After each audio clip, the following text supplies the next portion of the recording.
Pattern को share market में trading के दौरान कंटिन्यूएशन और रिवर्सल पैटर्न, इन दोनों तरीकों से इस्तेमाल किया जाता है। अगर मार्केट में अप ट्रेंड चल रहा हो तो कप एंड हैंडल पैटर्न एक ट्रेंड कंटिन्यूएशन पैटर्न का काम करता है, और अगर मार्केट में डाउन ट्रेंड चल रहा हो तो cup and handle pattern trend reversal pattern के रूप में काम करता है। कप एंड हैंडल पैटर्न कैसे बनता है इसके बारे में जानते हैं। कप एंड हैंडल पैटर्न मुख्य रूप से 3 पार्ट से बनता है। नंबर 1 कप, नंबर 2 हैंडल और नंबर 3 नेकलाइन। इन तीनों पार्ट्स को मिलाकर कप एंड हैंडल पैटर्न तैयार होता है। प्राइस एक रेंज में ट्रेड करते हुए बेयरिश करेक्शन के बाद कंसोलिडेशन जोन में ट्रेड करती है और बाद में फिर से एक बार बुलिश रिवर्सल लेकर ऊपर की तरफ नेकलाइन तक पहुंचती है। इस तरह के प्राइस मूवमेंट के कारण चार्ट पर आपको एक राउंड बॉटम शेप बनते हुए दिखाई देगा। इस पैटर्न के बॉटम की तरफ प्राइस एक रेंज में कम वॉलेटाइल होती है, जिससे एक कंसोलिडेशन जोन बनता है। कंसोलिडेशन जोन के ब्रेकआउट के बाद बायर्स फिर से मार्केट में एंट्री करते हैं और प्राइस को ऊपर की नेकलाइन तक ले जाते हैं। प्राइस रेजिस्टेंस लाइन को टच करते हुए नीचे की तरफ एक टाइट रेंज में आगे बढ़ती है। यहां सेलर्स प्राइस को और अधिक नीचे की तरफ ले जाने की कोशिश करते हैं, लेकिन सेलर्स की संख्या कम होने के कारण वो ऐसा करने में विफल हो जाते हैं। एक पॉइंट के बाद फिर से बायर्स मार्केट में अपना इंटरेस्ट दिखाकर बाइंग स्टार्ट करके प्राइस को ऊपर नेकलाइन की तरफ ले जाते हैं।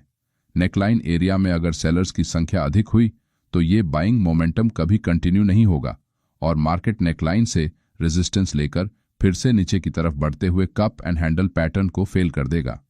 नेकलाइन से आने वाला रिजेक्शन अगर कप की हाइट से 50% से अधिक हुआ तो मार्केट अपना बाइंग मोमेंटम फिर से कंटिन्यू करने की संभावना कम हो जाती है।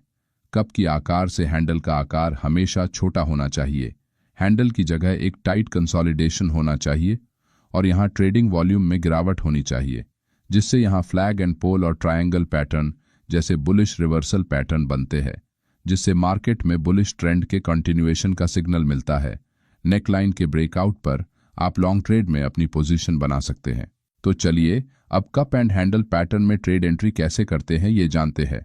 जैसे ही प्राइस नेकलाइन के रेजिस्टेंस को ब्रेक करते हुए ऊपर निकलती है तब आप एग्रेसिव ट्रेड एंट्री ले सकते हैं, लेकिन ये एक रिस्की ट्रेड एंट्री होगी, क्योंकि अगर प्राइस रेजिस्टेंस लेवल से रिवर्स होकर नीचे ब्रेक डाउन देती है तो आपका स्टॉप लॉस हिट हो जाएगा।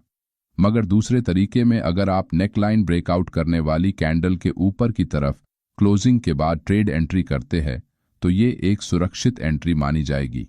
आइए अब स्टॉप लॉस सेट करने का तरीका जानते हैं।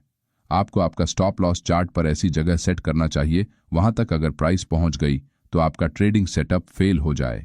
कप एंड हैंडल पैटर्न में अगर प्राइस कप के हाइट से 50% से भी अधिक नीचे आ जाए तो आपका ये सेटअप फेल हो जाता है। इसका मतलब आपका स्टॉप लॉस कप के हाइट से 50% के आसपास होना चाहिए। आपका स्टॉप लॉस हिट होने की संभावना कम हो जाती है। कप एंड हैंडल पैटर्न में प्रॉफिट टारगेट क्या रखें?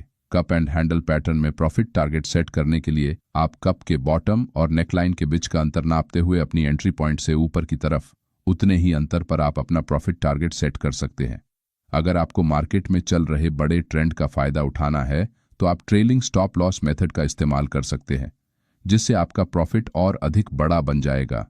अगर आपको हमारा ये वीडियो अच्छा लगा तो वीडियो को लाइक और चैनल को सब्सक्राइब करना न भूलें। धन्यवाद।